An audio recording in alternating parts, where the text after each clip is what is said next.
Am I hyper enough? Am I loud enough? No matter. Stephen A. Smith is loud when he starts out, so can I. What's the difference between us? Well, I'm older than he is. I'll leave it at that. But anyways, the only thing I can say was different about Stephen A. Smith is he thinks the only thing he knows about hockey is that the puck is black. Well, good to know. Okay, there's a lot more to it than puck is black, especially when we got Mike Santos in the broadcast. So, but that said, I want to thank everybody for joining us on this edition of the Sports Exchange. We got a really, really loaded show. Hope you can hang in there with us, and we have a lot of topics. The chat room will be manned by George Eichhorn. Okay. Mr. I need to figure out my phone situation, but I'm sure we'll address that off camera. But I need to have a really moment with him, and that's an easy one, but I wasn't loud this time. Anyways, Lucky 7 is the number. Mike Santos, Penzance Sports, JB Ellis is back. George Eichhorn is back. Jacob Christner, and of course Candy. She's adding a lot more to it. We have a loaded show, and the title are the Washington Capitals, the Stanley Cup favorites. We're going to get to that. Let's get to it. Rapid fire, and that's exactly what it is. So the Stanley Cup playoffs. The only thing I'm going to have to say where we stand after round one, all final scores will be discussed at the end of the show. I do not do show updates in terms of scores until they are final, but I can tell you one topic which intrigues me, and I'll tell you this guy, Joshua Dorr, who's a fan of the show, comes up with a good one once in a while. Boy, he hit this one with a bullseye. Cam Ward of the Carolina Hurricanes is no relation to Cam Ward of the Tennessee Titans. Oh, by the way, I ousted the New Jersey Devils 4-1 in the series. All right, Mike Santos, what do you know about Cam Ward, the football player?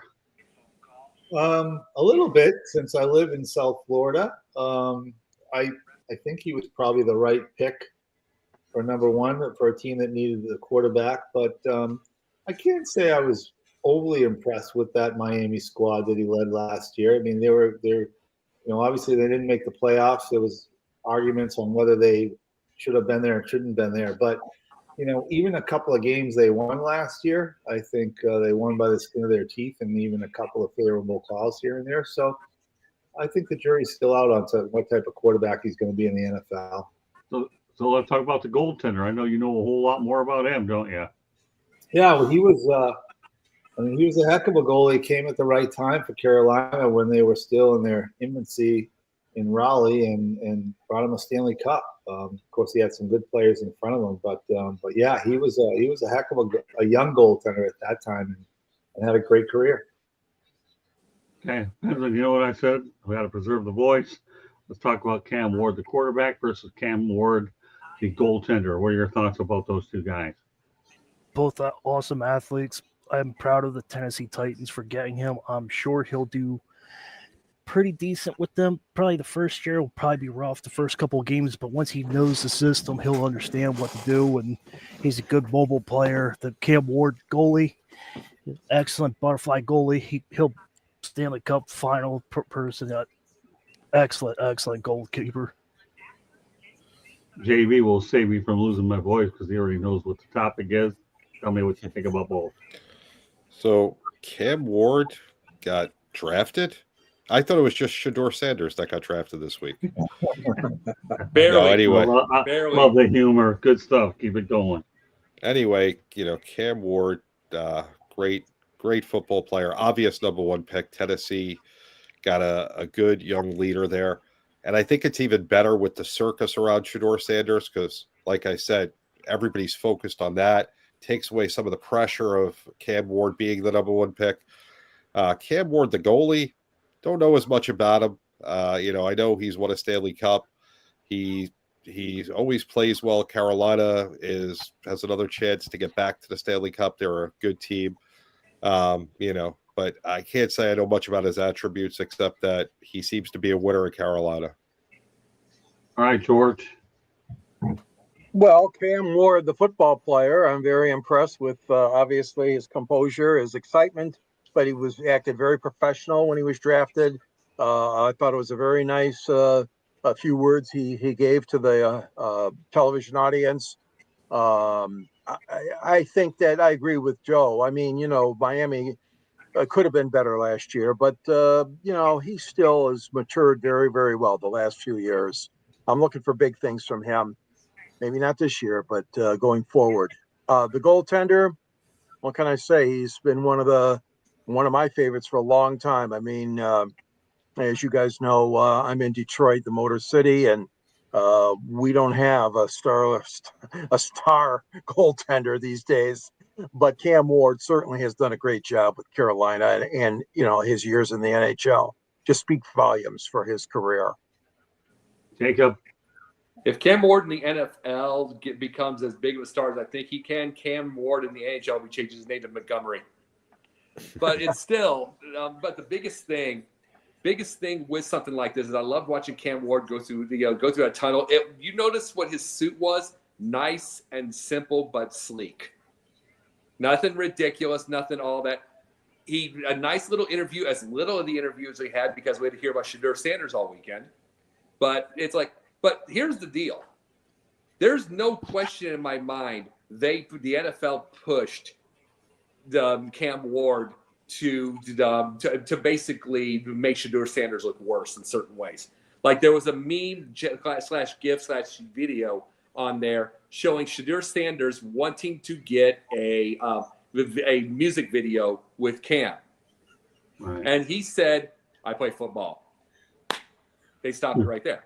Now, mind you, the real video shows Cam, even though he's a good guy and everything, showing him being cocky himself, saying I'm generational, that sort of thing. But they stopped it themselves. Every bit of this was to go. We'll go into Shedeur later, but every bit of this was to be able to prove the point that they made the right choice on the #1 draft pick. Candy. I watched Cam Ward down here in Miami. He was the right #1 pick. Let's face it, he had success both in his previous stop and in Washington. And Washington State. And then when he came to Miami, he'll do well in Tennessee. I was happy to see that they signed Xavier Restrepo, one of his wide receivers, as an unrestricted free agent. So he'll have a weapon that he's familiar with up in Tennessee. So I thought that was cool. I thought he dressed for success, and I like that. I appreciate that as much. And then Cam Ward, he played the majority of his 15-year professional career with the Carolina Panthers. He played his final season with the Chicago Blackhawks before retiring. He won the Stanley Cup with the Hurricanes back in 2006. He became the first starting goaltender to win the Stanley Cup as a rookie since Patrick Roy in 1986. Wow, that's pretty impressive. Well, I'll tell you what. I'm going to start backwards with the goaltender.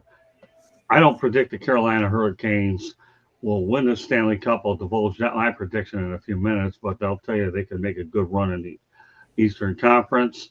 So you need a great goaltender to stand on his heels to be able to win a Stanley Cup.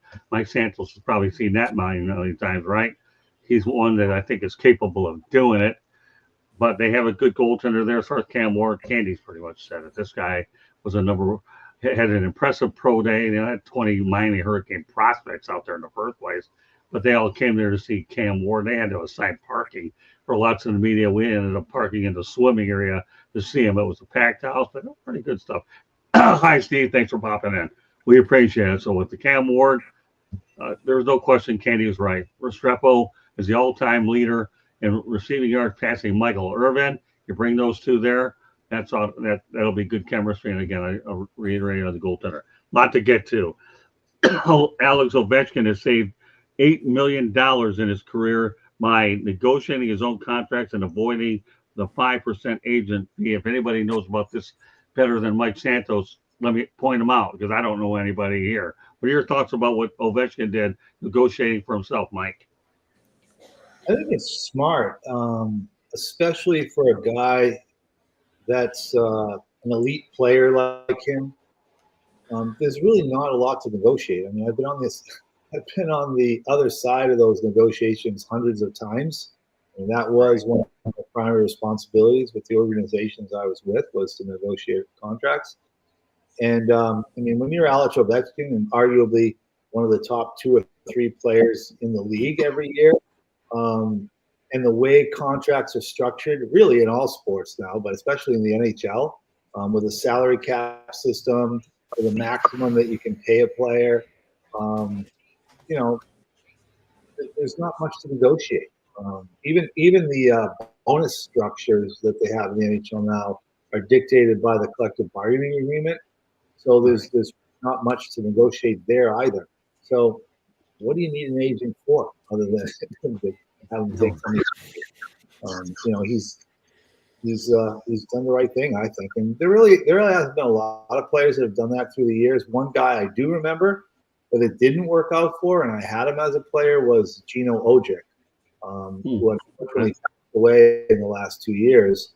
But Gino was a native from Canada, grew up on the reservation, and negotiated his own contracts and took advantage of a treaty that protected native Canadian Indians from taxes in Canada. When I was with the Islanders, we acquired him from Vancouver. He had a salary then of about $1 million US per year. He had interesting story. He was once divorced and so was paying some alimony on that. Also, when he was traded to us in New York, he was now subject to federal income tax in the United States for the time that he worked in the U.S. He was also subject to New York state income tax while he was playing for us. And he was paying alimony and child support to a previous wife who had 2 of his children. He came to me one day in my office and said, I'm being divorced, and this was what I thought was his second wife, and her name was Sarah Poon. I'll never forget the story. And he told me being a lawyer, he said, could you help me? The next time we go to Canada, the lawyer is going to serve me. So I arranged things with the lawyer, and we set it up, and we were actually going, I think it was Montreal, and Sarah lived in Vancouver, and I was talking to the lawyer in Vancouver, and we set it up so that when we went to Montreal, he was going to be served. And the day before we left, I got a fax, in the old days when we used to get faxes, from a lawyer in Ottawa saying that he represented Elizabeth Poon, and he wanted to talk about her filing for divorce from Gino Ojic. So, of course, I sent the word down to the locker room for Gino to come see me. He came to see me, and I said, what's this? Well, I've been talking with this lawyer in Vancouver. Now I get this from the lawyer in Ottawa. And he said, oh, she's divorcing me too? And I said, what do you mean two? And so he was actually married to 2 sisters, had 5 children between the 2 of them, ended up divorced. So he was divorced 3 times with 7 kids, and basically he made nothing on the contract he negotiated. So there's a sad story of somebody who negotiated for himself and also had some other things that factored in as well. But as far as back to Alex, in his situation and his position, kudos to him for doing what he did. He deserves to save that money. Oh, was he Mormon? Okay, so all right, let me turn over to Penman, and then I'm going to go over to Jacob after that. Go ahead, Penman. Every superstar that you have in a game, in a team, you have to restructure a deal. That way it saves the salary cap. And kudos to Ovechkin for doing that when he had to, just to save his team. So that's why I got with that. Okay. All right, Jacob. Oh, I love hearing those stories, because you think of, go back to football, you think of Tom Brady, how many times he did that so he could be able to build a team. Right. Ovechkin obviously cares about winning the cups. Whatever his number may be, he cares about it. He wants the team around him to win it and everything like that. And they are favorites in a lot of years. You know what I'm saying? He builds it. And considering how many goals he has and what he's been doing, is it any wonder our title tonight is about the Washington Capitals and Stanley Cup favorites? He's been the reason based off that, because he could have just gotten all of those goals all those years and on 25 win teams, because they can't build around anything because he has too much money. Okay. All right, turn over to Eichhorn. Well, I'm not one to recommend whether a player has an agent or not. I mean, that's their personal decision. Sometimes it works, sometimes it doesn't. The majority of the players have agents. Some of them have their own father as their agent, I've heard over the years. The whole thing with me is you better know how much you want and how you're going to get it and how you're going to spend it.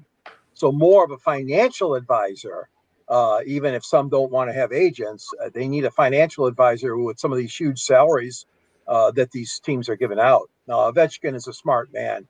Well, so was Max Scherzer, and some other guys, like you said, that didn't have agents or represented sometimes by their father. But I give him credit. Hats off. The remarkable season they've had, and he obviously had a great season individually. But yeah, I mean, you need to manage. How to manage that cash inflow and how to defer stuff and put stuff in annuities or whatever you're going to do with all that money. And that's the most important thing. And if you can get sound advice, I would go that route first, as opposed to doing it myself. Okay, JB. Yeah, I'm not a fan of not having an agent. I get that it's a cut you're going to give off the top, but a good agent is worth way more than their cut. Now, that doesn't mean that everyone needs to have an agent, but an agent just isn't there to negotiate your contract. They're there for what Mike was saying. If something's happening, they should be there helping you. They should be getting you endorsement deals. So all things that you don't have to worry about doing. They take all that off your plate. You don't have to look like the bad guy to the front office if something happens and you need something. They're there for a buffer between you and the general manager. Granted, he saved a lot of money. It may work in his favor in this particular time, but it doesn't always work. And I'm not a fan of guys going out there and trying to be their own agent. No. All right, Candy. I think, to your point, JB, I think it depends on where you fall on the spectrum. Ovechkin is one of the top players, so I think for him it worked because, like you said, there's a salary cap and there's only so much you can take. As far as some of the young players that are coming up, we all heard about, I mean, obviously Sanders, and now he had to fire his dad because he went unrestricted, and then you need an agent to go start calling for you, and they have contacts that maybe you don't have, because they've talked to teams and stuff like that to get you in.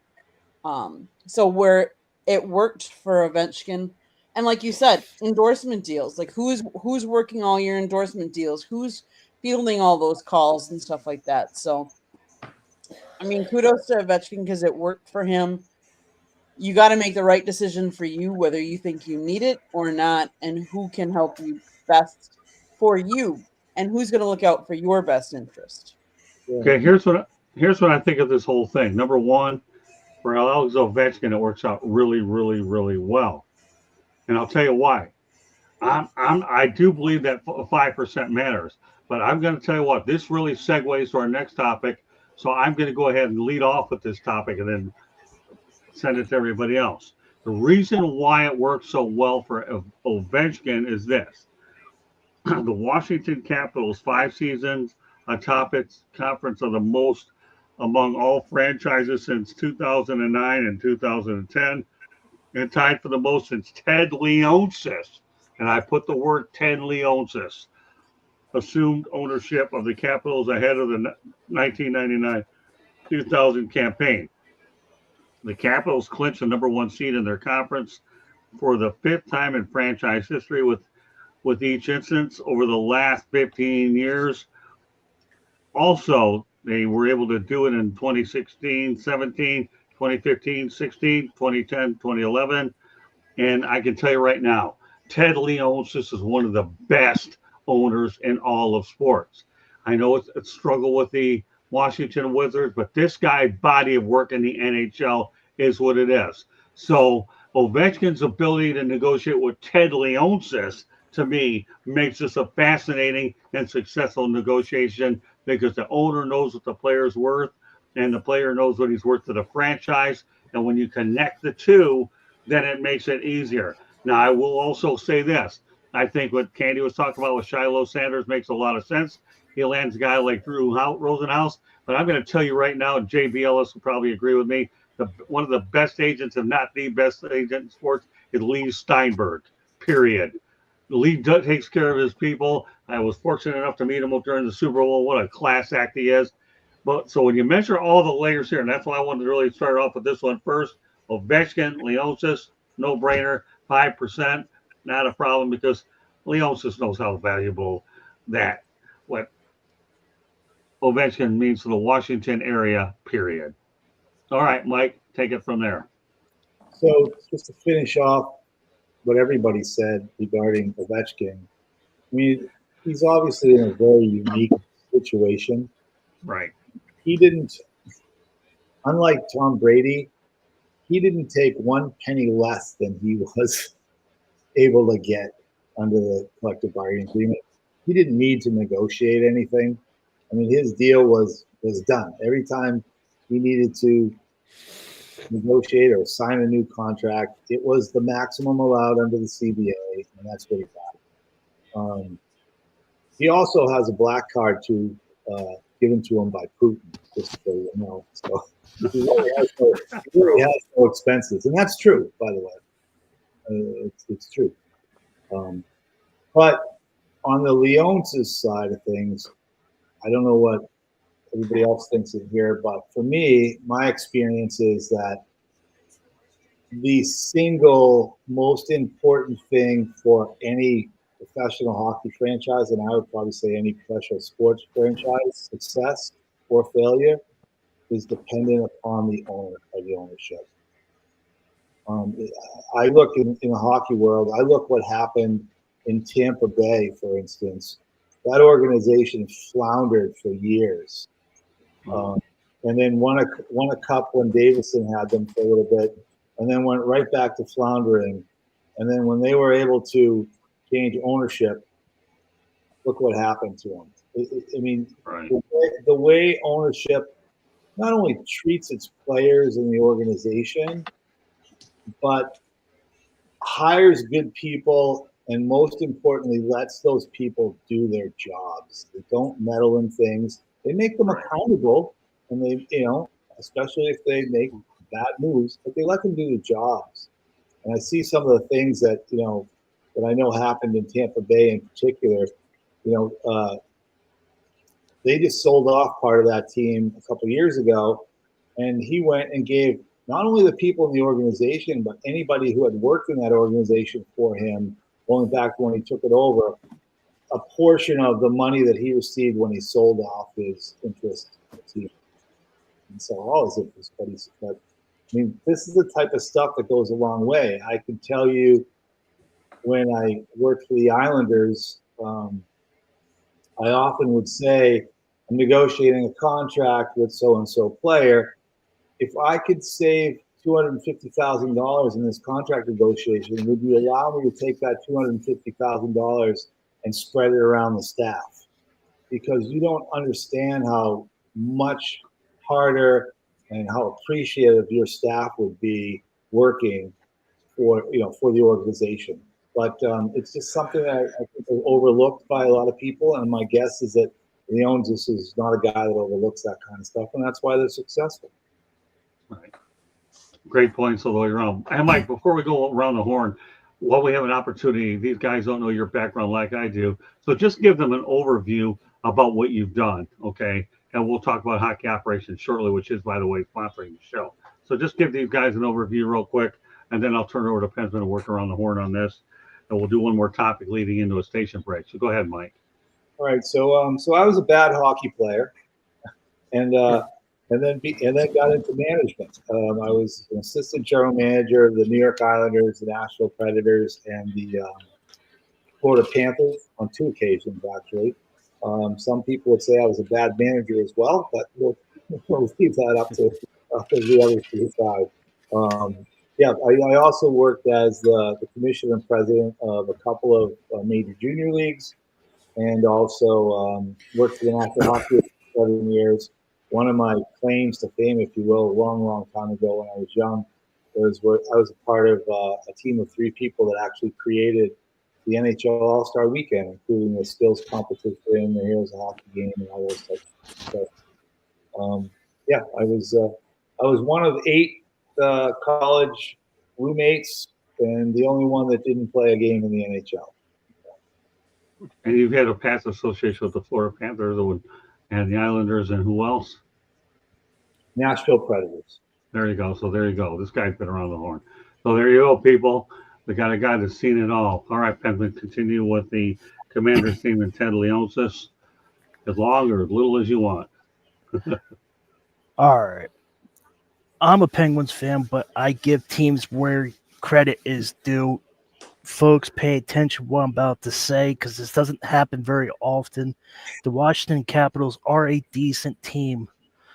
It starts with the owner, and then you go downward. You go with your draft. You got to be careful who you draft, when to draft, and then when you trade, you got to be careful who you trade.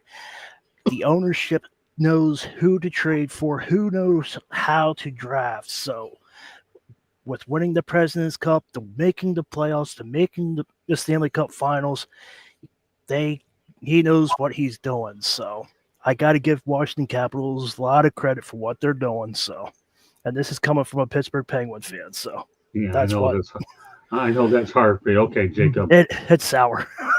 Hey, Mike, when you did the All-Star Weekend, did you come up with the little laser thing on the puck?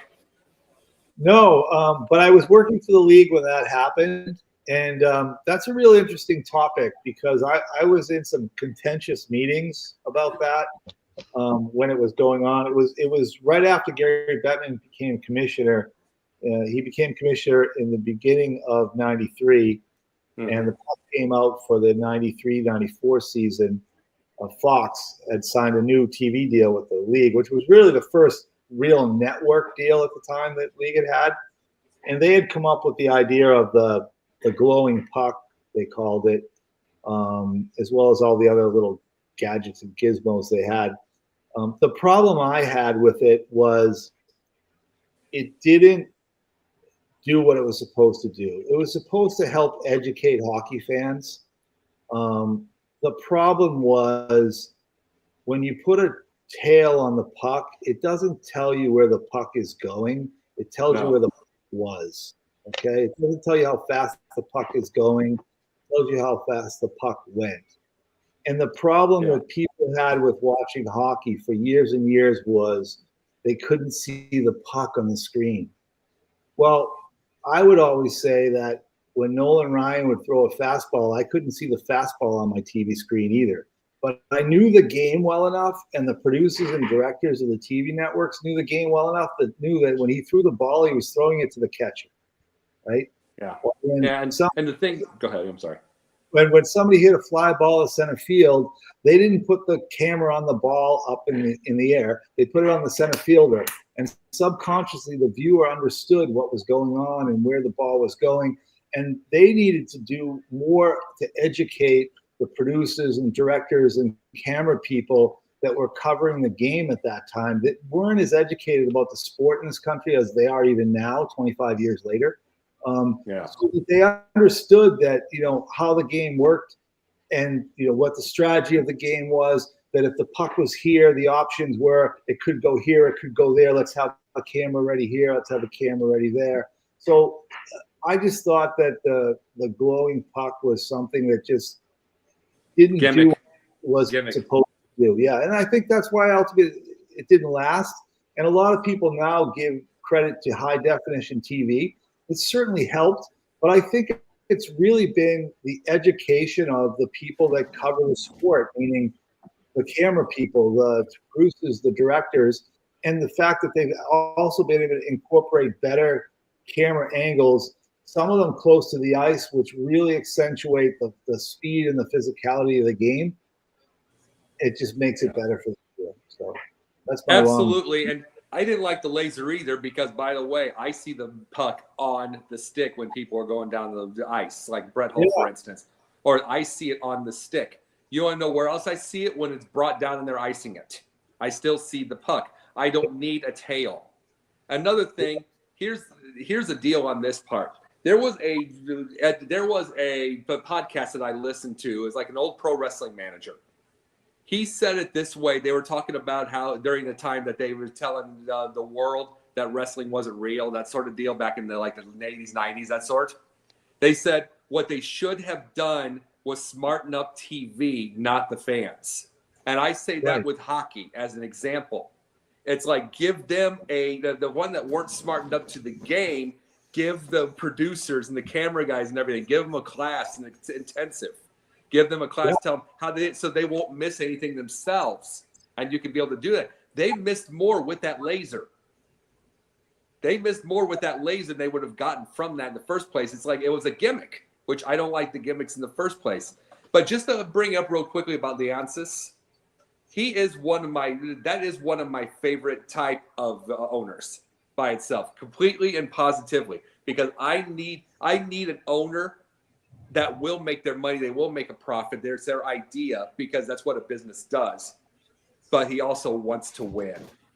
Because I think of so many. I think of a Bob Nutting in Pittsburgh, and everything is profit, obviously, because they've got one guy, they've got Skeens, they'll lose him in 2 years. And it's like, because they're not going to pay him what the market value will be. Leonsis, everything about him is about winning. And there's not a ton whatsoever of owners that are like that right now, especially in this new world of the real estate market, where everybody's trying to make more money. And with that real estate market, you can have a 60-win season if you're in baseball, or 20-win season and still make a profit. I like one that wants to win. Yeah, I mean, that's a really good point. I mean, like what you just said with Pittsburgh, right, and ownership and the Pirates. Look at the difference between the Tampa Bay Rays and the Tampa Bay Lightning, right? It all comes down to ownership, right? And you want your owner to put the money in there. Now, he can make the people accountable that are making the decisions, but he's got to let them make the decisions, right? And he's got to give them the opportunity to do their jobs. And unfortunately, or fortunately, in this day and age, it takes money for these people to do their jobs and to keep the players that are good players and go out and seek the players that are going to cost more money. Interesting points all the way around. George Eichhorn, Leonsis. Leonsis, okay. Yes, he deserves credit.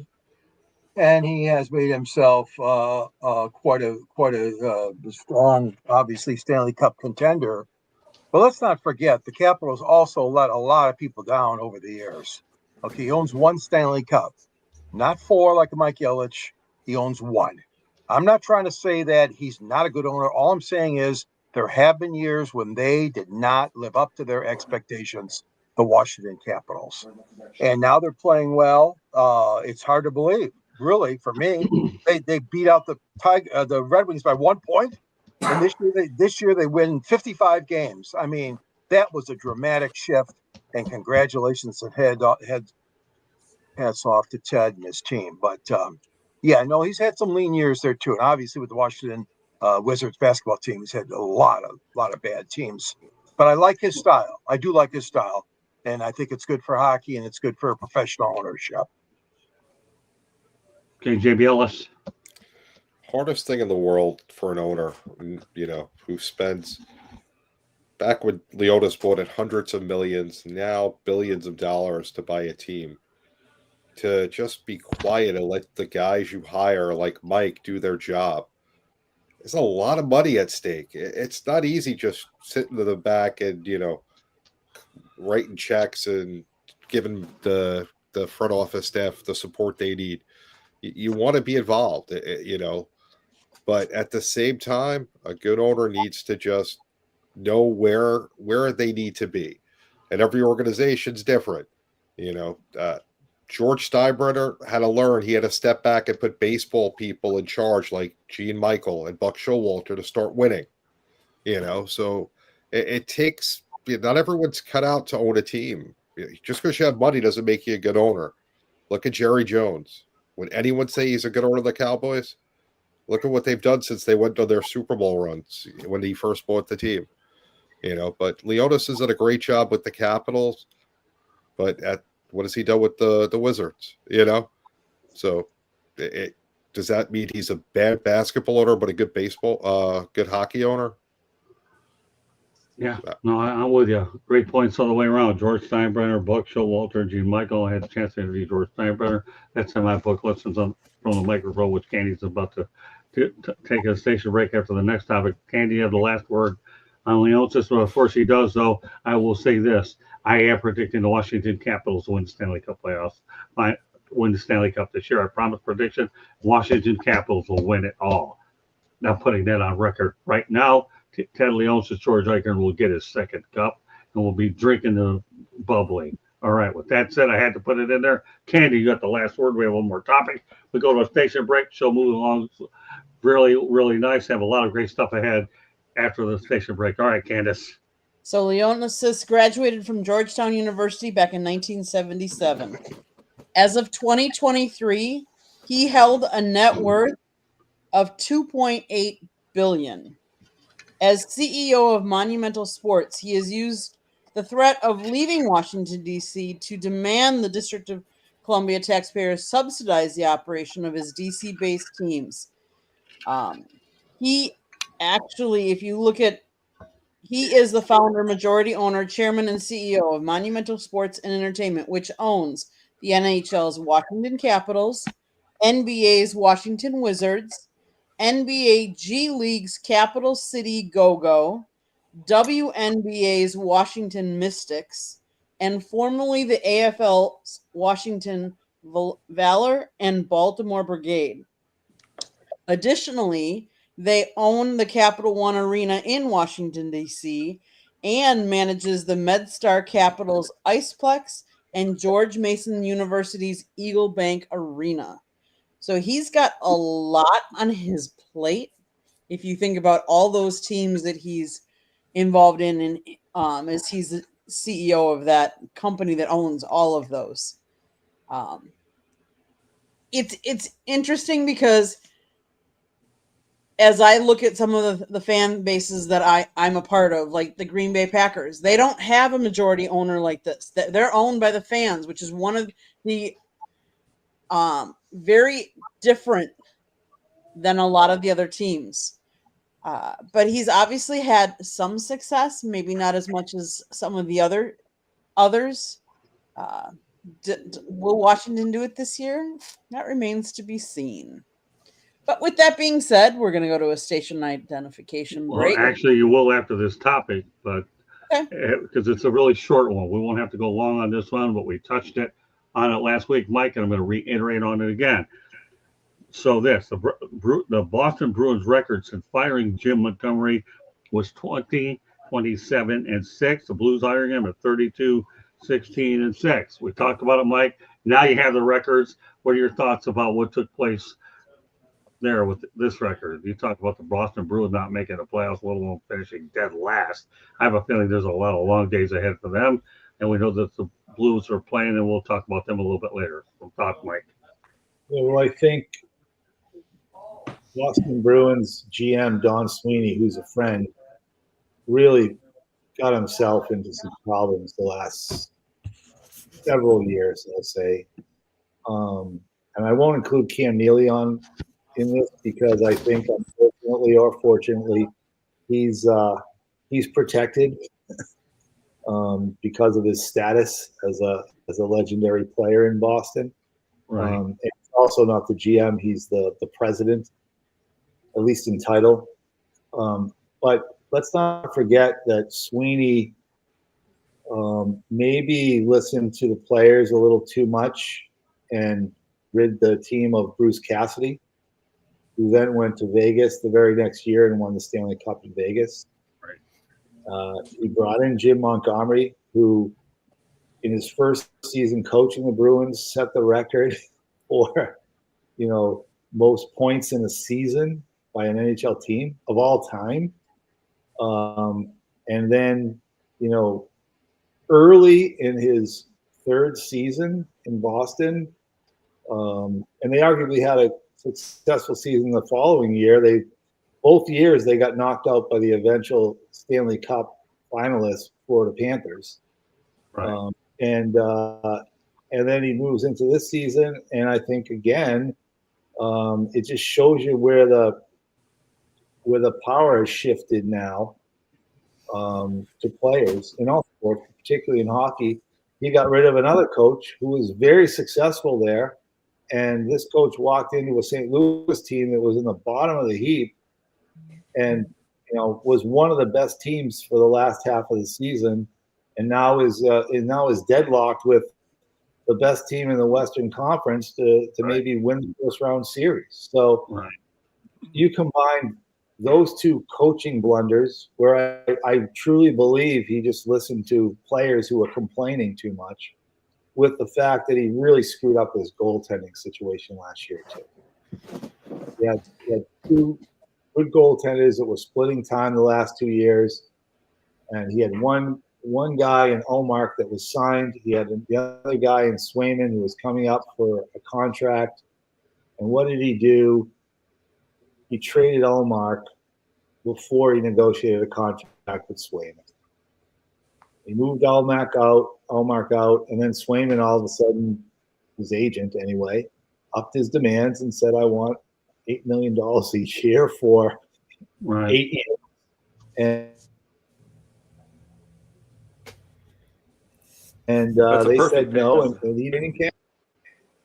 And he forced his hand, and they ended up giving him what he wanted, and now they're screwed. The kid was very disappointing this year.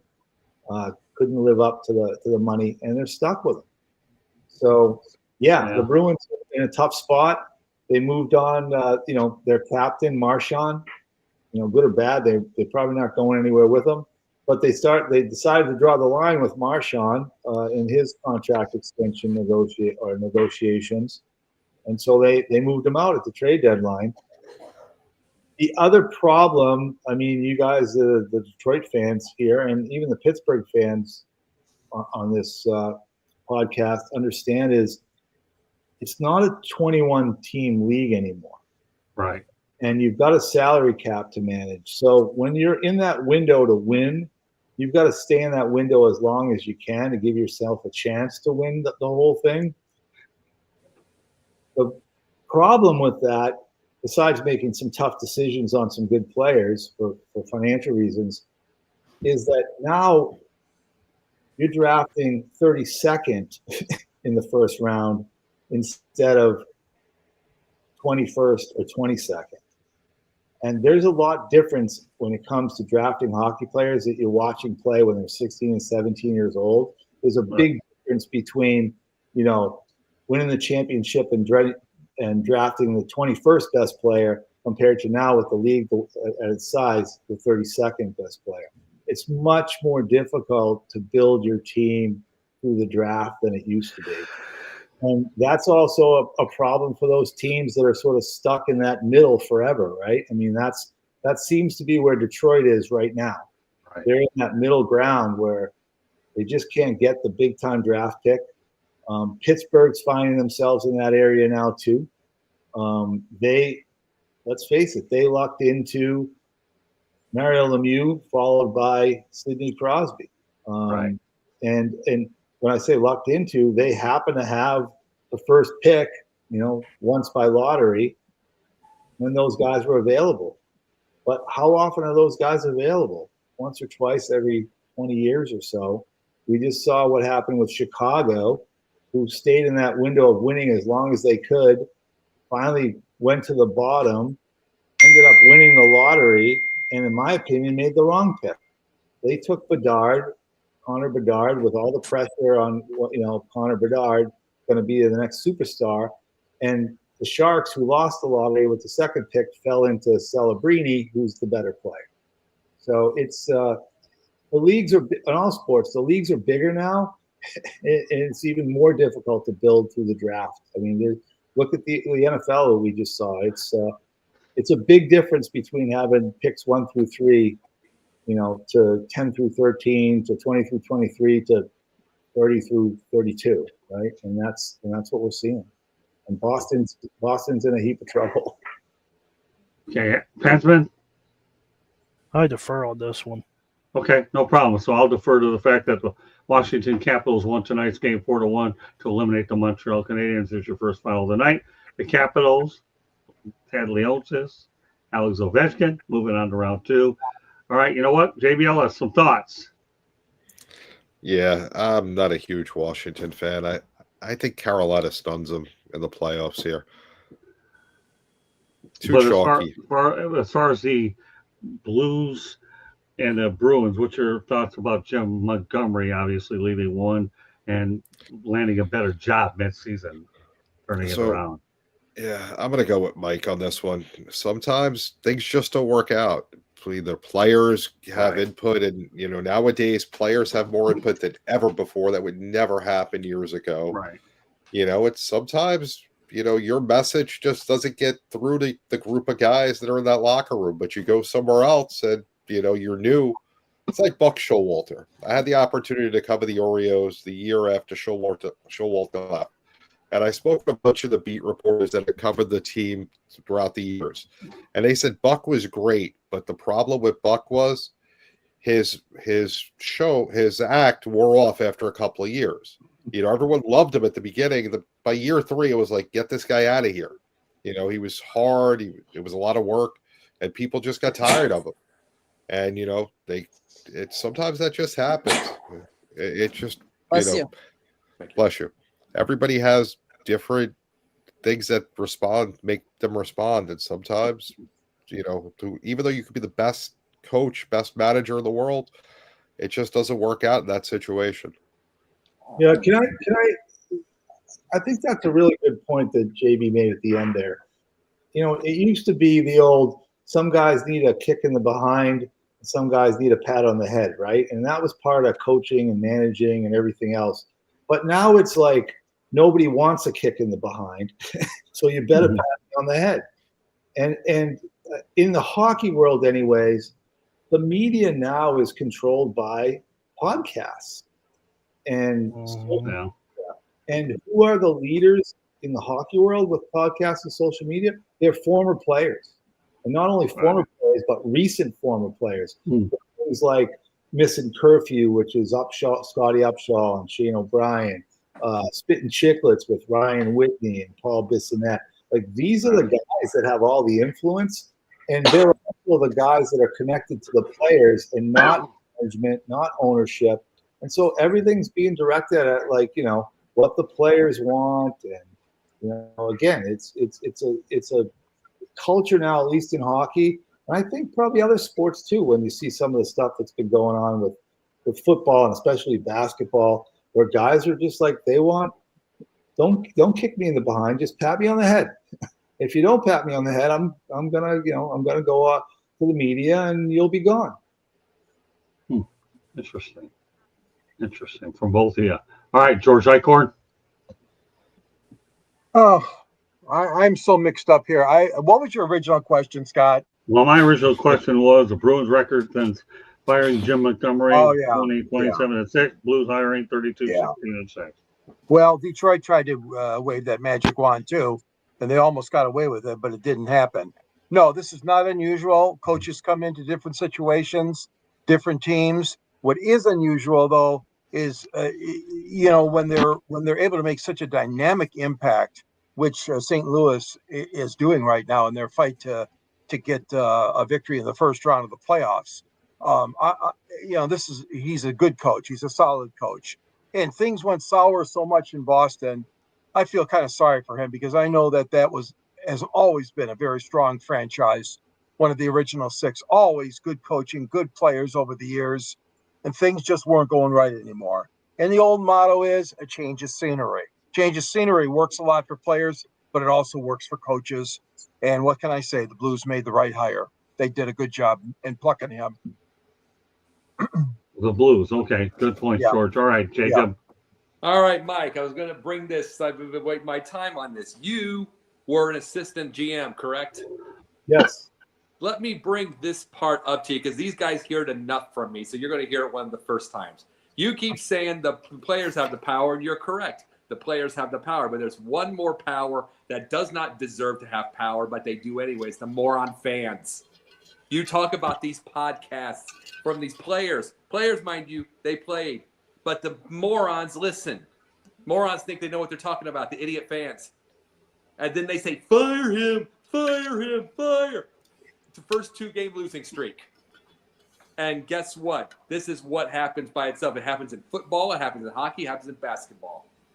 Thing is, since you were an assistant GM, you're the first one I've ever talked to that I've wanted to say this. I did it by itself. It's like take one part of the power structure away. Quit listening to fans. Quit giving them the time of day. Ignore them. And I'm talking about the owners too. I'm just saying that. It's like you can be able to answer in a second, I think. But here's my thing about the Jim Montgomery. It's the same as Craig Berube. And when he came on in there and they completely rescued him. And then after that, the only thing I have, he completely rescued him and they got a Stanley Cup. The first one. The whole thing I have now is after Jim Montgomery, say that hypothetically he gets a cup. Will they have the sophomore jinx? Will they have that again? Or will they continue their success? Because I just remember 2019 to 2020. And that was just that. But that's just my whole thing, Mike. Yeah, It's you bring that part up. I'd rather the players have power because as much as the players have power, I'd rather they have the power because they're there. They're in the locker room. They have the thing. They go through contracts. They do all that stuff. Same with all that stuff. The owners and everything in front offices listen to fans too much, and I don't know why. Yeah, I agree. The fans have too much of a say in what's going on in these teams, but they have no downside, right? They have nothing to risk. They're not going to lose their job. They could go on the sports radio or listen to podcasts. They can tell their friends they should trade this guy or not play that guy. And if they're wrong, so what? Right. Then I say this. go on and the next thing. I agree with you. I think the fans have too much to say, and I don't know why in sports organizations still cater to and listen to the fans so much, because their money isn't coming from ticket sales anymore. Well, this is the thing about it. You're correct. Go ahead.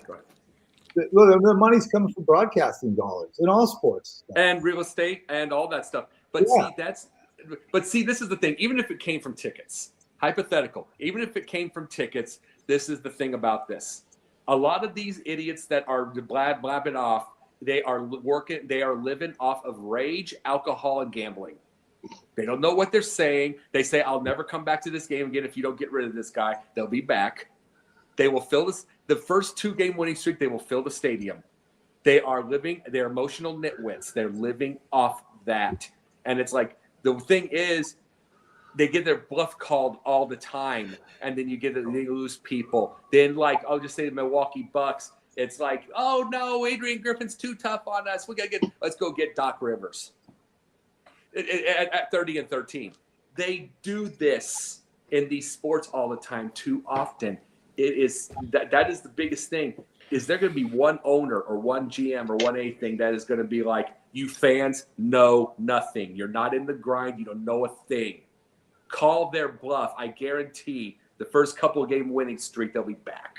Yeah, and I know this is going on for a while, but I think it's an important thing you bring up, Jacob. Let's not forget that I don't want to include everybody in this, but I'll include myself. Like, we're old, okay?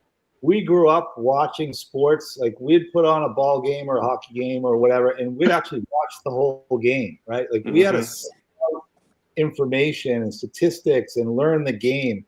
That's not what young people do now. I know. I mean, most young people that I know, they don't watch an NFL football game. They put on the red zone, and they're worried about their fantasy team, right? And just like you're saying, Jacob, and what happens if their fantasy player is not doing well, they just get rid of him and pick up another player. And this is how they view sports, right? Like, everybody's disposable, and like, try this, and if it doesn't work, we'll try that, and if it doesn't work, we'll try this, and it's his fault. It's everybody's fault. And oh, by the way, I'm not going to watch the game though. I'm just gonna, I got to go do something else, right? That's what we have. And I would say that 20 years from now, definitely 30 years from now, there won't be a podcast like this with people on it that have experience from actually watching sports their whole life and watching game after game and having stories they can tell about. Remember that game? And I went to that game. And the people today aren't going to have these types of stories or these conversations. They're not going to have anywhere near the knowledge about about the sport, even though they have all this information easily accessible to them. Well, they're too busy. Just saying. They're too I mean, they don't want to look that part up. That's because we have something called TikTok. Ooh, look, 20 seconds. Ooh. You know, they have those. That's all it is. It's funny. That's what they've got. It's like it's like the 8-second fish. You know what I mean? ADHD. That's exactly what it is, and that's what they do. Do any kids know how to keep score at a ball game anymore? Not really. Rarely. Yeah, I mean, we used to sit in front of the TV when we were kids and make our own little lineup cards. And Oh yeah. oh yeah, he struck looking, so I'm going to put a backwards K on my card, right? Like, they don't know. That's right. All right, Candy, what are your thoughts of all this? Wow, there's a lot in there to digest. I think times have changed so much that even me as a manager of employees, that you have to learn how to manage them, how to coach them, because everybody wants something different. You know, some people want public praise, some people want quiet praise. You know, do the fans have too much say? Oh yeah, that's for sure. And we've become such an instant society that we want results instantly. And some of us that are, Mike, like you said, I mean, I'll put myself in this. I am not the youngest person on this panel even. I've been around the block a couple of times. We've become such an instant society that we want results now. So if I hire a coach today, I want to see you winning this first year already. And if I don't get that and I don't get the results I want, or somebody in the organization says that, you know, it could be a superstar of one of the teams and says he's not getting along with them, bye coach. And it's crazy that we've come down to that.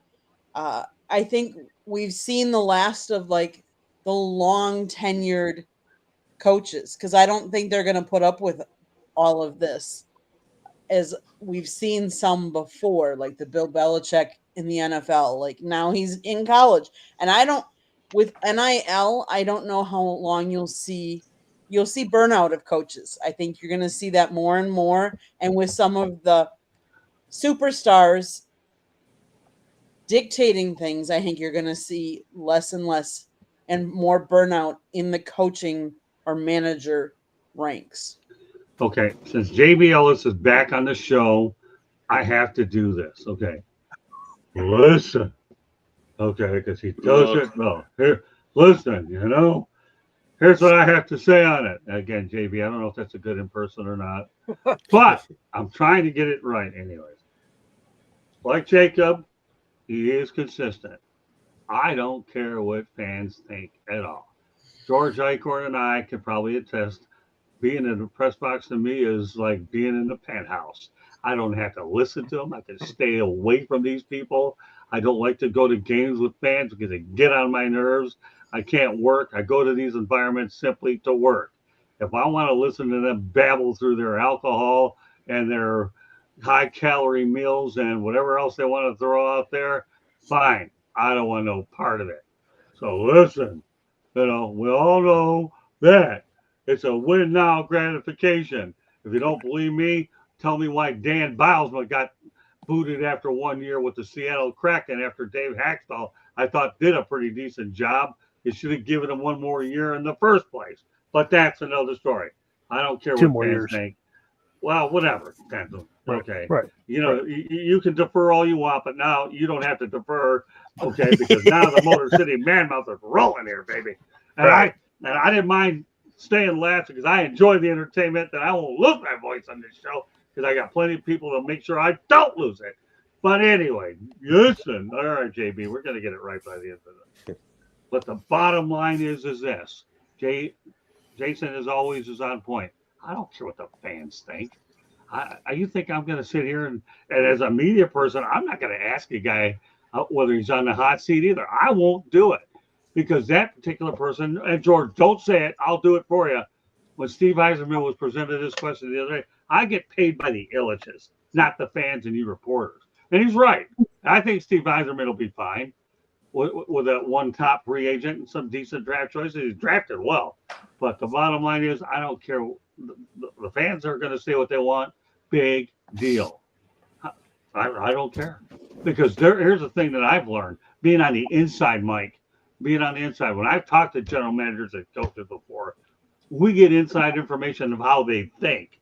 So therefore, I'm the last guy in the world that's going to sit here and second guess the guy.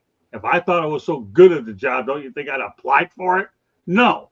The only thing I even came close, and I bombed on this one, is Bill Keenest went to Arizona when the Lions were playing Arizona State. And here's what ended up happening, okay? I gave him a stat sheet of Joey Harrington is what I ended up doing. And what do you think ends up happening there? There you go. I saw Joey Harrington blow out, have some incredible numbers when he was at Oregon. And what do you think happened? The Lions drafted Joey Harrington, and he didn't work out so well. So I knew stay out of that seat. Although Bill, not a general manager, I just gave him a souvenir of a quarterback that lit up. Arizona. So I'm staying out of that arena. I don't want to do it. Fans, I don't care. Period. End of story. But now we go to that station break. And as we wait for Jacob Christner to come back on, and I reiterated his point, Jacob, the only thing you missed was I am not a general manager. And when I handed Bill Keenest a play-by-play of how well Joey Harrington did, the Lions drafted him. He didn't really do that bad. I think the only thing Joey Harrington fell victim to was having so many coaches and coordinators in a short period of time, and that wrecked him like it does with every other quarterback. I am not in the business to go out there and be a general manager. I ask questions just because I want to learn from these guys, and if they have to deal with it with their employer. And it's just too bad that everybody's in a win now mode, but there's a lot of money being spent on these players, like millions of dollars. So everybody's looking to win a little bit quicker, 2 to 3 years. And look how many head coaching vacancies there are in the NHL, and that'll be for another day, another time. Well, here's the thing. One thing the fans say, and I want Mike to hear this when I'm saying this. One thing the fans always say is, I've got high expectations. Here's the thing about what their high expectations are. Their ideas that they bring out are they're going to help make the team lose, but even if they help make it win, it's one cup, one ring, one. They just want to see it for their own selfishness. One. They don't have a long-term deal. And that's the big thing that I have with it. And personally, to me, the difference between me and other fans, and I can say this, Mike, I want your job. Even if it's an assistant to GM, I want that. I would not mind going right into that grind and doing something like that. Those people wouldn't last 2 minutes. Good point. All right, now it's time for station. Oh, go ahead, Mike. You got the last word. I don't use OnlyFans, just so everybody knows. Okay. There you go. Well, you've been in that seat before. You know how everything goes. Jay, glad to be. I want your job. Okay, no problem. But you have to come on. You have to wear that hat that we gifted you. All right, we'll go to a station break, Candy. I'm blinking. A few more topics to get to, and a couple of news updates. Our show's moving along well. I know we had some heavy-hitting topics. We have a guy like Mike Santos on the air. You want to make sure we address a guy like him and make sure he gives us everything he has. And he always on his A game every time I see him and he comes on. So, all right, Candy, station break time. Go ahead. South Florida Tribune Publishing Company published a book, Lessons from the Microphone, Tuning into the Enduring Wisdom of Visionary Leaders. It is written by our host, Scott, the Motor City Madmouth Morganroth. The forward was written by George Eichhorn. Great job, gentlemen. Book talks about Scott's 40-plus years in the industry and how it has evolved. It is available on Amazon, Barnes & Noble, Kindle, Google, and Apple Books. There's also a link on our website, www.southfloridatribune.com, where there is a plethora of great content, so go check it out. If you like to listen to podcasts, you can find us wherever you get your podcasts. If you want to advertise, you can call Scott, 954-304-4941. And if you want to be a guest on the show or have topic ideas, you can always email us at southfloridatribune@gmail.com. Back to you, Scott. Great stuff, Candy. All right, let's stay in Boston for a few moments. And that's it. The Boston Celtics sale of $6.1 billion surpasses the NFL's Washington Commanders at $6.05 billion for the highest sum ever for a North America sports team. Bill Chisholm, managing partner of Symphony Technology Group, bought the Celtics from the Grusbeck family. Nobody more familiar with that area than Mike Santos. What are your thoughts about the Boston Celtics fetching this amount of money? Well, I think it's crazy in all sports the value of these franchises right now. Right. I mean, the Florida Panthers 10 years ago were bought by Vinny Viola for about 100, reported about 128 million, of which about 80 million was debt. And now they're valued at over $2 billion. I think it's just crazy the way the value of these franchises have been inflated. I mean, to me, it all started. You want to talk about the Celtics? It all started in basketball, and it started in basketball when Ballmer stuck his nose in there, and everybody was bidding 400 and 500 million for the Clippers, and he came in and blew everybody away with $2 billion. Right. And from there, it's just taken off. But it's yeah, I mean, it's outrageous. And again, it's all built on TV money and social media. And when you look at the value of like NBA teams like the Celtics, I mean, I guess some of it has to do with the fact that they're two star players right now. Brown and Tatum make over $60 million a year each. Like that, it's just outrageous. And then, they're not like this, at least not yet. But when I look around the NBA with all this load management garbage that's going on, and guys that don't want to play, and guys rolling around on the court every time, like the guy out in LA, every time he pretends that he gets fouled. LaBrenda. Yeah, he rolls around on the floor. It's ridiculous. But I don't know. I mean, as a Celtics fan, I'm glad it went to a local guy. I think what the owner did last year, he knew he was selling the team.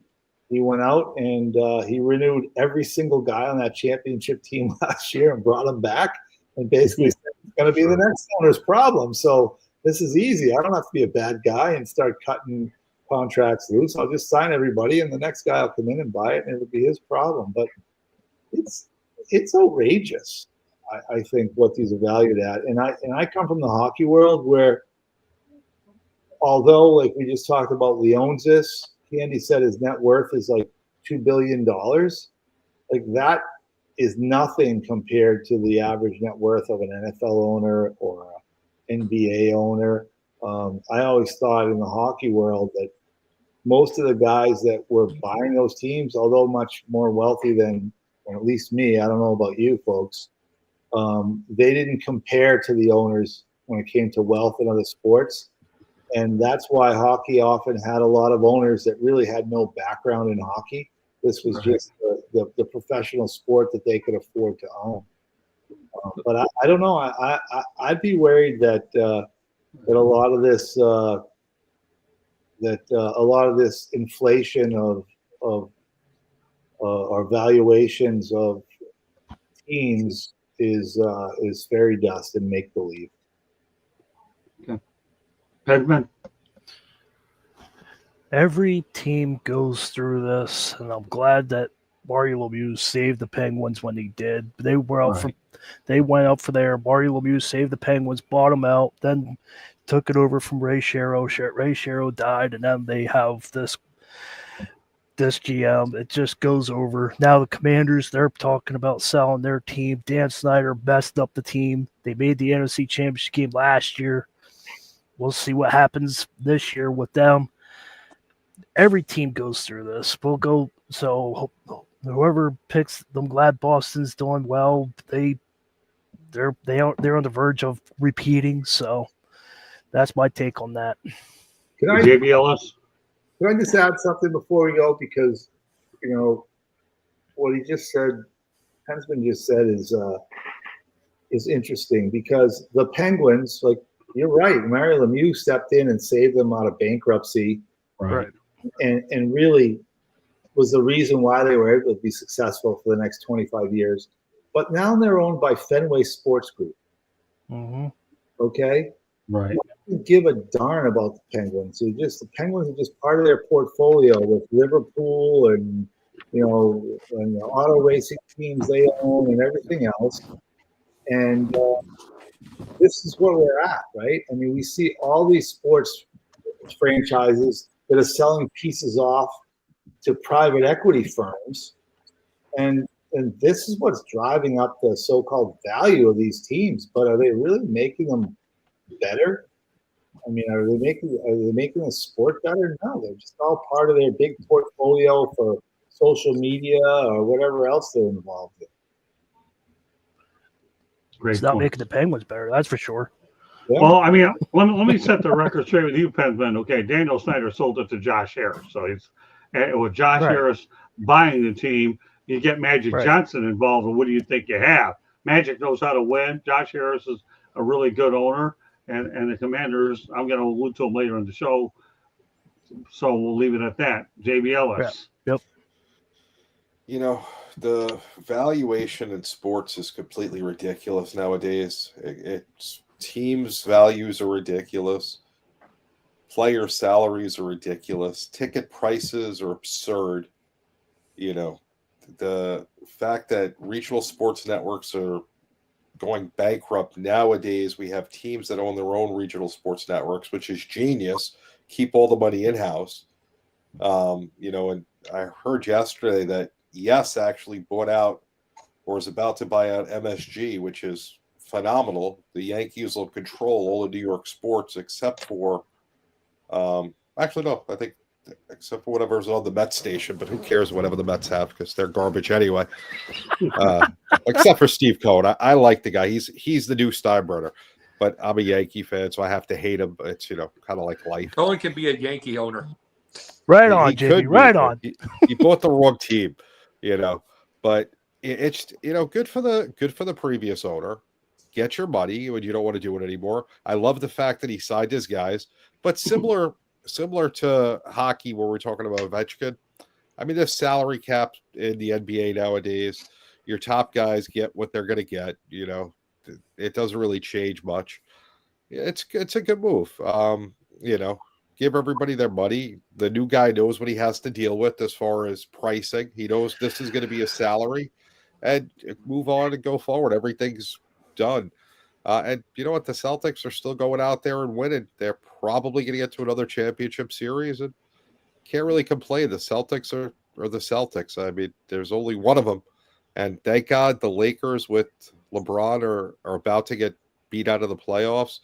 How he's getting pushed around by Anthony Edwards and he wants to even be considered in the GOAT conversation. The man is a joke. I wish I could get my son into the NBA, but I don't have a son, nor do I play in the NBA. But if I did, I'd do a better job than LeBron would to get him in. The only thing I'll say about the son thing is my cat Bucky is so smart. He'd outsmart any of them.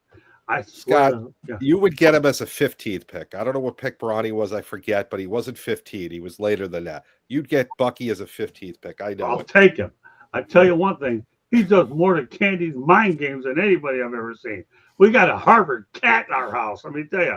And Boots, he's just a nice little boy. He doesn't. All he is follow the brilliance. And I'm gonna, before I defer to George, Jacob, and Candy, here's what I'm going to say about the whole thing. Number one, Mike, you make an excellent point.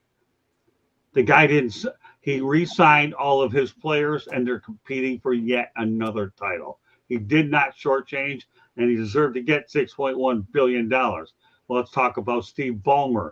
Remember, that franchise was in a heap of trouble because you had Donald Sterling, right? I think it was the racist. Yeah. So that was an absolute train wreck. What do you think happened? Steve Ballmer buys the team. You bring in new energy, a new owner that is a lot of money. They're competitive again.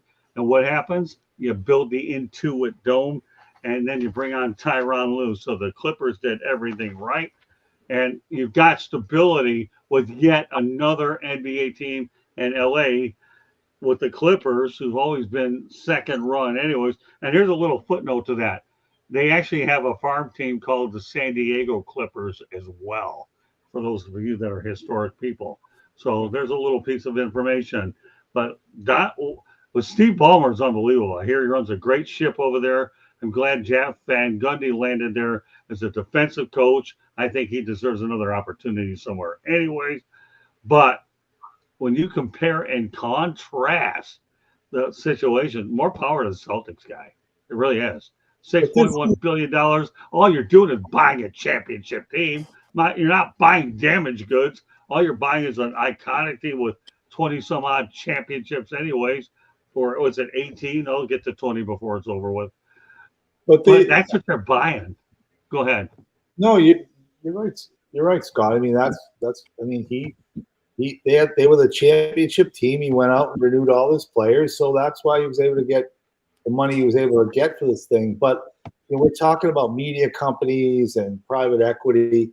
Let's not fool ourselves. The future of that's going to drive all sports and going to drive ownership is gambling.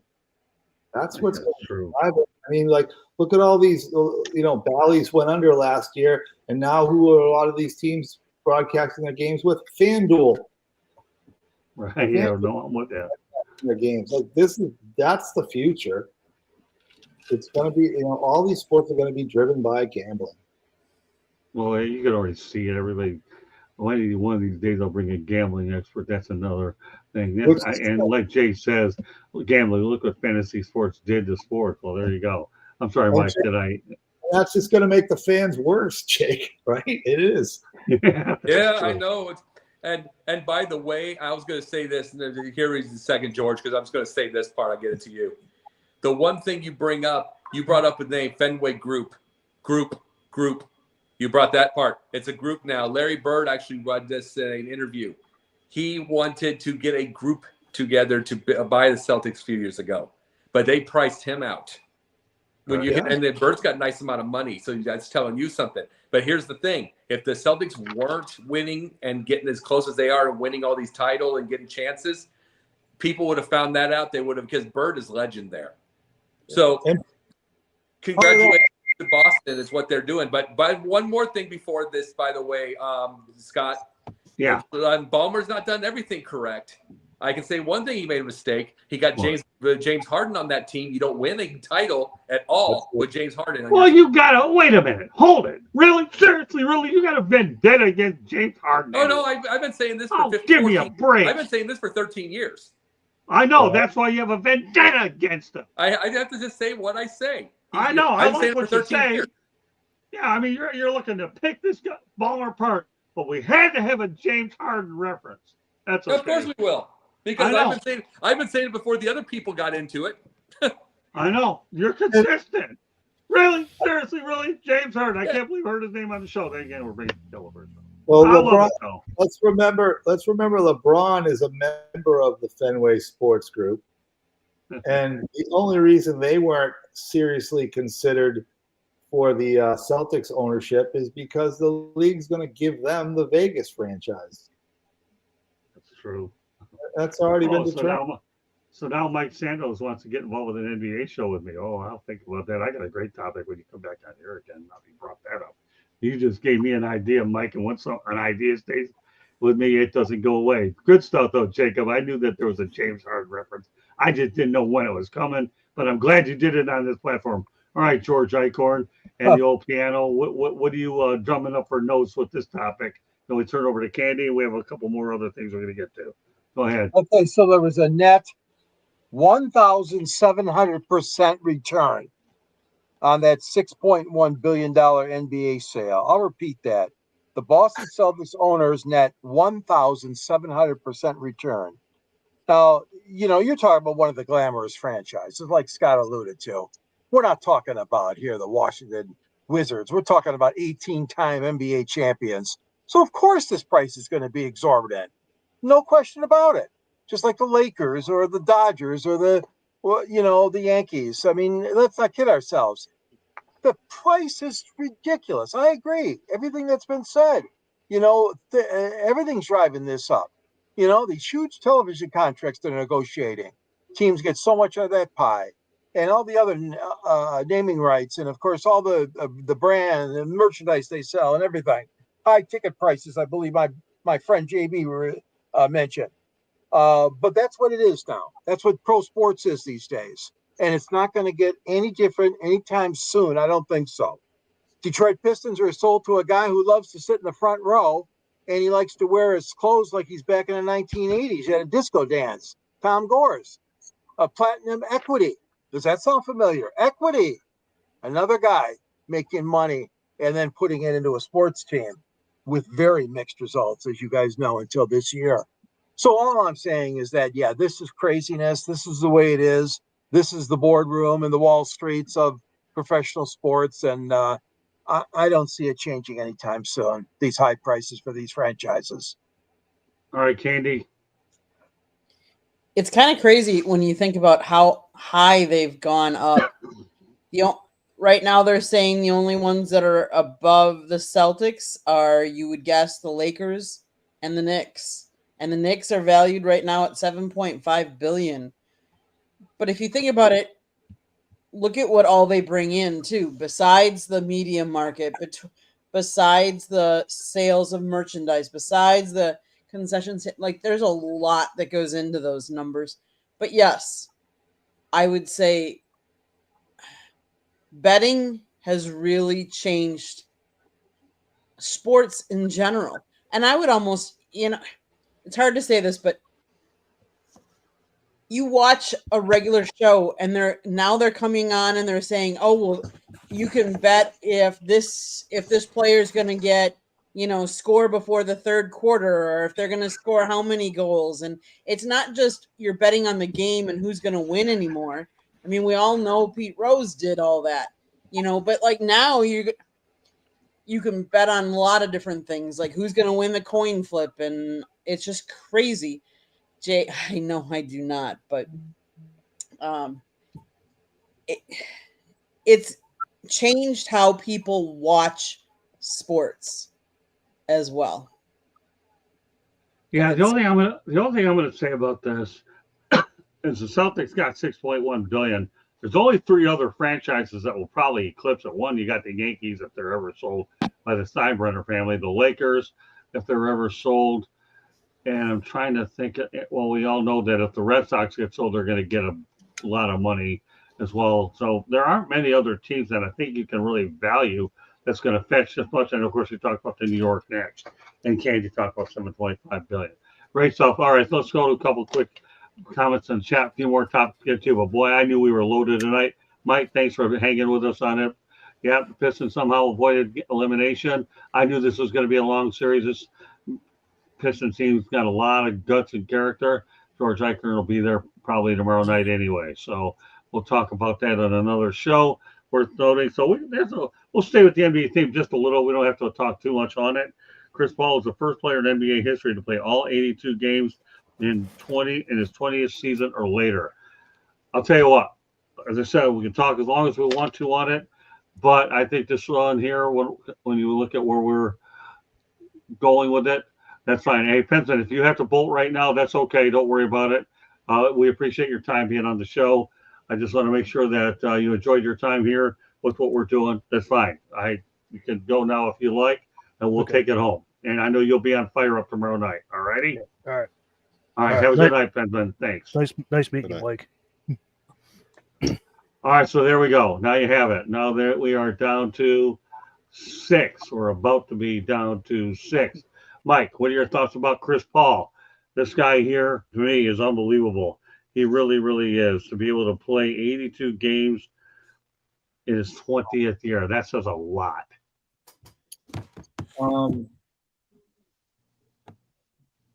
Somewhere down the line, there's a reason why Chris Paul has had to play for so many teams. And is at the now where he's playing in a league where nobody wants to play. He's playing all 82 games because he's trying to hang on to a career to win a championship somewhere. Right. And it ain't going to happen because, much like Jacob said earlier, with James Harden, you ain't going to win with a guy like Chris Paul. And I don't know him personally, but there's a problem there. He hasn't fit in well anywhere. He had a little bit of a stint when he was with the Clippers, but other than that, there's something wrong with this guy. I mean, the NBA tried for a while to make him the marketing darling, and it didn't work. I don't know. I don't know what it is with him, but I just don't think he's well liked by teammates. I don't think he's ever been the guy that can drive a team to a championship. And I think he's been just trying to hang on to find a way to get a championship off of somebody else's back. Well, there's no question about it. Not only that, Jay makes an excellent point. He's had 7 teams over his career. The only thing I'll say about it, I'll just keep my comments brief for everybody to get there, is this. To be able to play all 82 games after his 20th year is an accomplishment on its own, and that's all I'm going to say about it. Because let's face reality, whether you like it or not, this guy may find a way to get in the Naismith Hall of Fame based on his longevity and some of his individual numbers. I'm done with this topic, but Jacob Christner probably has some thoughts about it. I do, but I do a favor for you before I say it. I am losing you guys on Wi-Fi. I've been going on and off all night. I'm barely seeing a lot. Can I do my final thoughts and go? Yes, absolutely. Okay, go ahead. Let me do the Chris Paul thing real fast. I will say this much. At least I know Chris Paul wants it. You want to know what James Harden wants? He wants his 3-pointers and he wants his strippers named Peaches. Yeah, that's all he cares about. But all right, my final thoughts here real fast. This is my thing. People bring up Jack Nicklaus, Tiger Woods, who's the GOAT. I'll say why. It is Jack, but I'll say why that is. It's because Tiger, his prime, probably more impressive because of look at all the records, look at all the numbers, look at all the highlights, look at everything from Tiger. That's amazing. Don't get that wrong. I don't have a hate for Tiger Woods. He brought a whole new set of fans, which was needed badly. So don't take that wrong. It was kind of like what Jack did in the 60s. But here's what Jack did. From 62 to 78, he won at least a tournament a year from that time on. Only two of those years did he not win the slam. After that fact, then in 80 and 86, he won other slams. Then he went into the senior thing in 87, only played 5 or 6 events a year, including the slams, and he won 8 slams in the senior circuit. He makes highlights to this day on video for the deal and stuff like that, going into it. He's 85 years old. Thing is, what kept Tiger from being the greatest ever was just his, he was so disciplined on the course and he was so undisciplined off of it. Jack had Barbara. And the point I'm making in this final statement here, and I'm waiting for the same thing in my life, get the right woman. Hey, you know what? Before I let you go, I have a fun segment I want you to really comment very quickly on. Okay. It centers around Colonel Harlan Sanders, the founder of KFC, reminds us that success doesn't have to have a deadline. He launched his iconic brand at 65, proving that it's never too late to chase your dreams, embrace your journey, no matter how long it takes.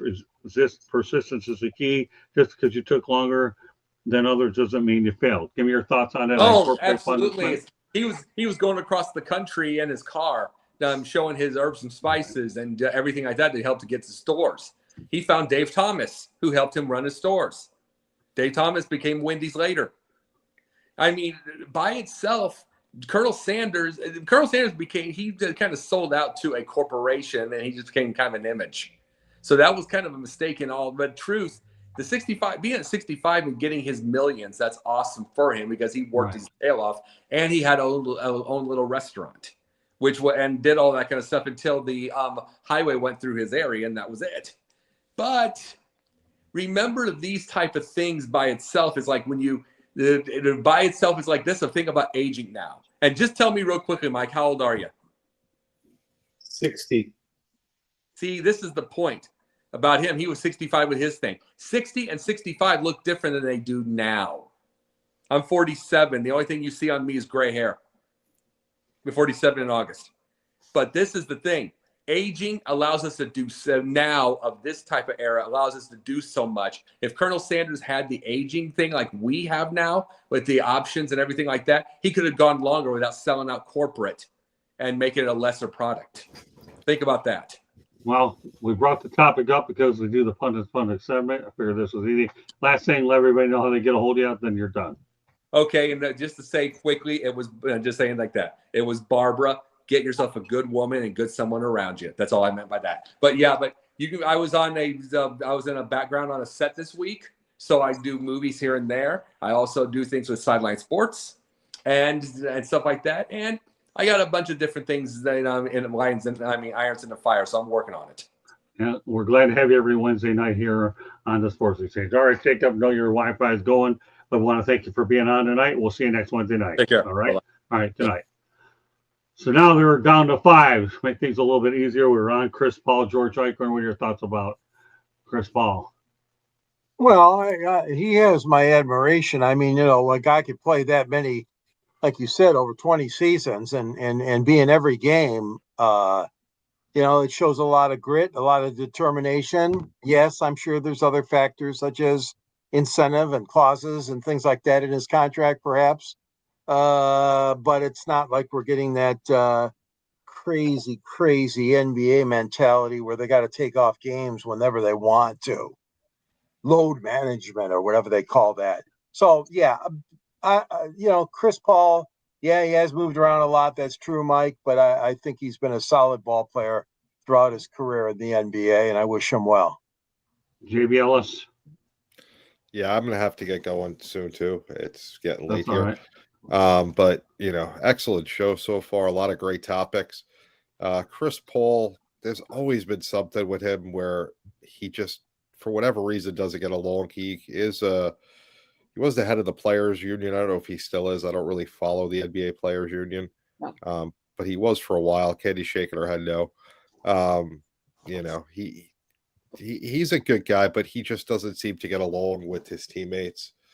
And it's a shame because a lot of talent.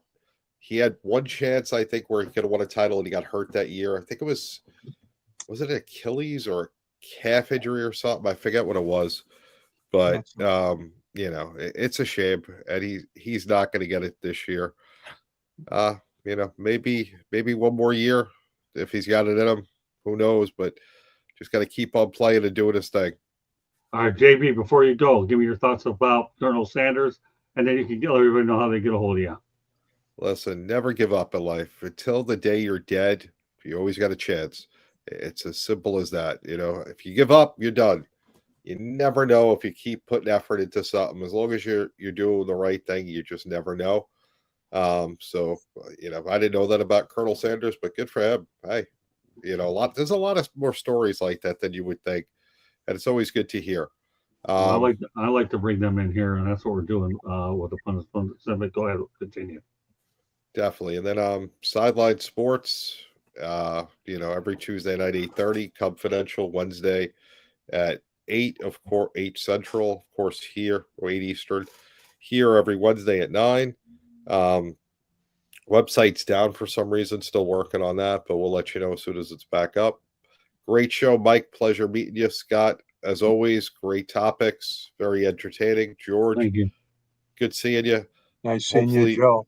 Hopefully your Pistons can come back and win 2 more games. I'd like to say a lot of things, but this is being broadcast, so I'll keep it to the PG version. I don't like Dolan, which means all of his Knickerbockers can lose. Mike, you work for the Islanders, so the other team that occupies that building is also garbage because of Dolan. So you were with the good team in New York. But pleasure meeting you, Candy and Scott. Have a great night. I'll see you next week. Actually, all 2 right, weeks. You bet. Thanks, JB. Glad to have you on. All right. So now we are down to 4. Well, I'm glad everybody had a chance to get their thing in. Mike, we don't have a whole lot longer to go.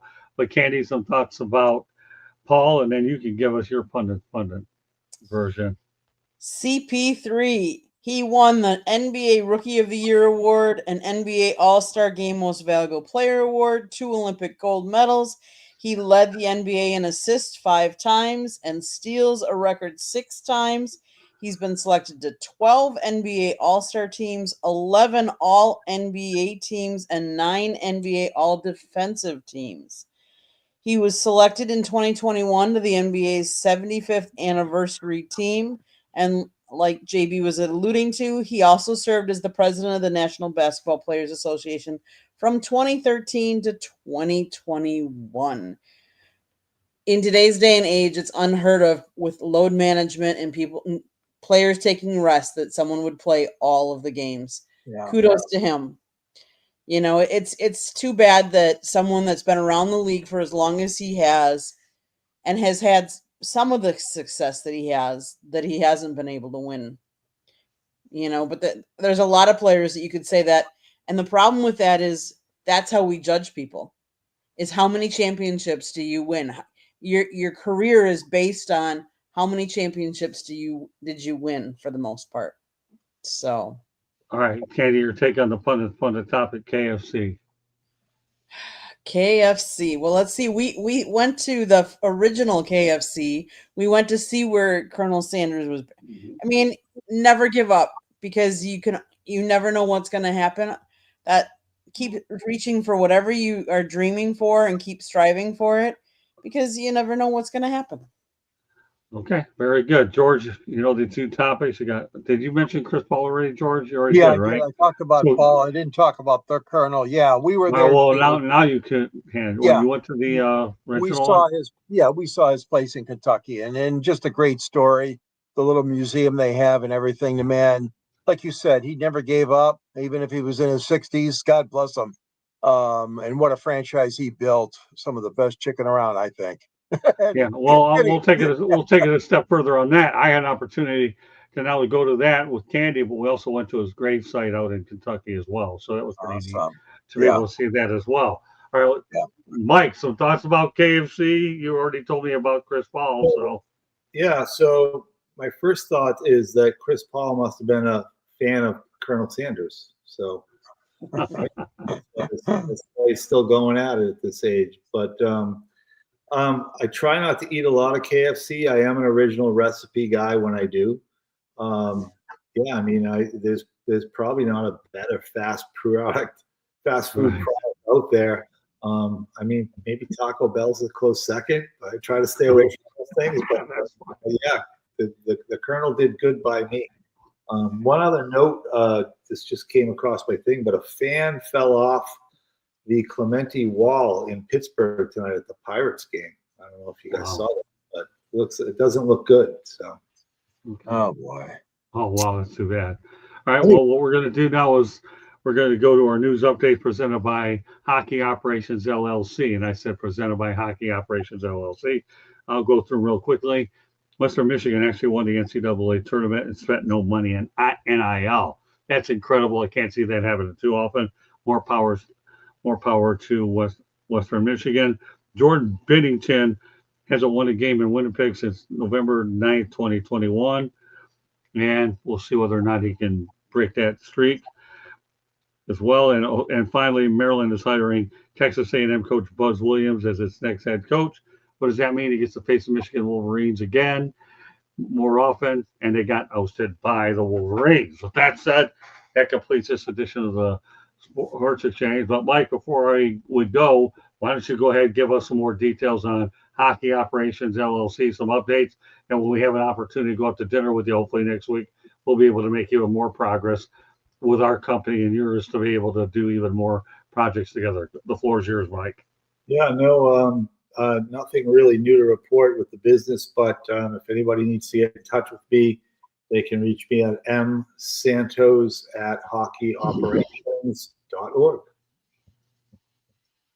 George Eichhorn. Yeah, you can follow me on the South Florida Tribune under the contributors section. At the end of my stories, there's always a link there to my book, which I wrote several years back, and that's the history of Detroit and Michigan sports broadcasters, including all the great names that some of you know and some of you may not know. And there's also a special segment in there about the local guys too as well, which Scott and I would fall into that category. Right. But anyways, yeah, follow me there and 108 Stitches, and just enjoy being on the program again tonight. Great program again. Thanks for having me on. You're very welcome. All right, Candy, take us the rest of the way. South Florida Tribune Publishing Company published a book, Lessons in the Microphone, Tuning into the Enduring Wisdom of Visionary Leaders. It is written by our host, Scott the Motor City Madmouth Morgan Roth, and the forward is written by George Eichhorn. It's available on Amazon, Barnes & Noble, Kindle, Google, and Apple Books. Also, a link on our website, www.southfloridatribune.com, where there's a plethora of great content. If you like to listen to podcasts, you can find us wherever you get your podcasts. If you see the red subscribe button, hit it, like us, share us. If you want to advertise, call Scott, 954-304-4941. And if you want to be a guest, you can always email us at southfloridatribune@gmail.com. And one last thing, because we didn't really do parting shots, but because we talked a lot of hockey, I do want to do a quick shout out and good luck to my Milwaukee Admirals. They are the AHL team of the Nashville Predators. They actually had a bye in the first round. They play their first game tomorrow night in the playoffs, and they are playing against the Rockford team, the Chicago Blackhawks AHL affiliate that defeated the Chicago Wolves with a 2-game sweep in the Central Division's first round, best of 3. So they play off to start they're vying for the Calder Cup. So, but that's AHL. All right, the only thing I'll add to close out the show is I'm glad the Washington Commanders are going to be building a stadium that'll range between $3.7 and $4 billion on the old RFK Stadium site. I've actually been to the facility in Maryland when it opened up, and I've also had the opportunity to cover a couple of Washington Redskins games over on the RFK site. With that said, the owner has said, no, Washington Redskins aren't going back, but by building this facility, this will give them an opportunity to get the Olympics, the Super Bowl, the Final Four, and more power to them. So I want to make sure we got everything out there. Mike has got, as usual, to me, you're a stud, and I'm glad we had you on. Tonight you had an opportunity to meet more people in the network as well. And, of course, next week we finally get together soon so we can really have more fun and get a bite to eat. Finally, George, nice job tonight.